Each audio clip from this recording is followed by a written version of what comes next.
দোল উৎসবের আনন্দে মেতে উঠেছে পুরো বসুবাড়ি। কিন্তু এই উৎসবের মাঝেই রায়ানের জন্য পাতা হয়েছে এক গভীর ফাঁদ।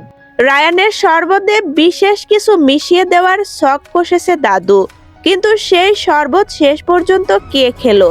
চলুন জেনে নেই আজকের পর্বে কি কি ঘটলো। পর্বের শুরুতেই দেখা যায় দাদু গোপনে মৈনাককে ডেকে তার হাতে একটি ছোট শিশি তুলে দেয়। দাদু মৈনাককে নির্দেশ দেয় উৎসবের মাঝে বাদাম শরবতের সাথে এই শিশির তরল মিশিয়ে রায়ানকে খাওয়াতে হবে। রায়ানকে শায়েস্তা করার জন্যই দাদুর এই পরিকল্পনা।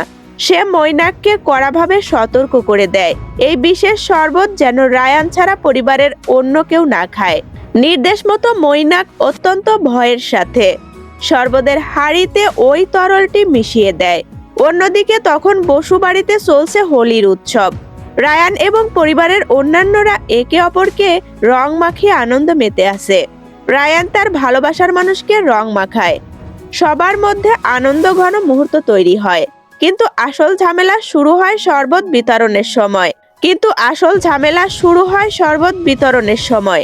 মৈনাকের পরিকল্পনা ভেস্তে যেতে শুরু করে যখন রায়ানের বদলে পরিবারের অন্য সদস্যরা ওই বিশেষ শরবত পান করতে শুরু করে।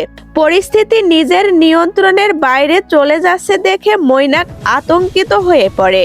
সে নানা অজুহাত দিয়ে জোর করে অন্যদের হাত থেকে শরবতের গ্লাস কেড়ে নেওয়ার চেষ্টা করে। পরিশেষে দেখা যায় দাদুর এই গোপন পরিকল্পনা পুরোপুরি ব্যর্থ হয়।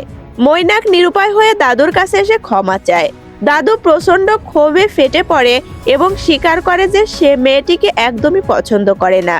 তাকে রাস্তা থেকে সরাতেই সে এই শখ কষেছিল। কিন্তু তাদের পুরো প্ল্যানটাই মাঠে মারা গেল। ওই বিশেষ শরবত খেয়ে শেষ পর্যন্ত বসু পরিবারের সদস্যদের কি অবস্থা হলো? আর দাদুর এই ষড়যন্ত্রের কথা কি রায়ান কোনোভাবে জানতে পারবে? পরবর্তী পর্বের সব আপডেট সবার আগে পেতে আমাদের চ্যানেলটি এখনই সাবস্ক্রাইব করুন এবং ভিডিওতে একটি লাইক দিয়ে আমাদের পাশেই থাকুন। ধন্যবাদ।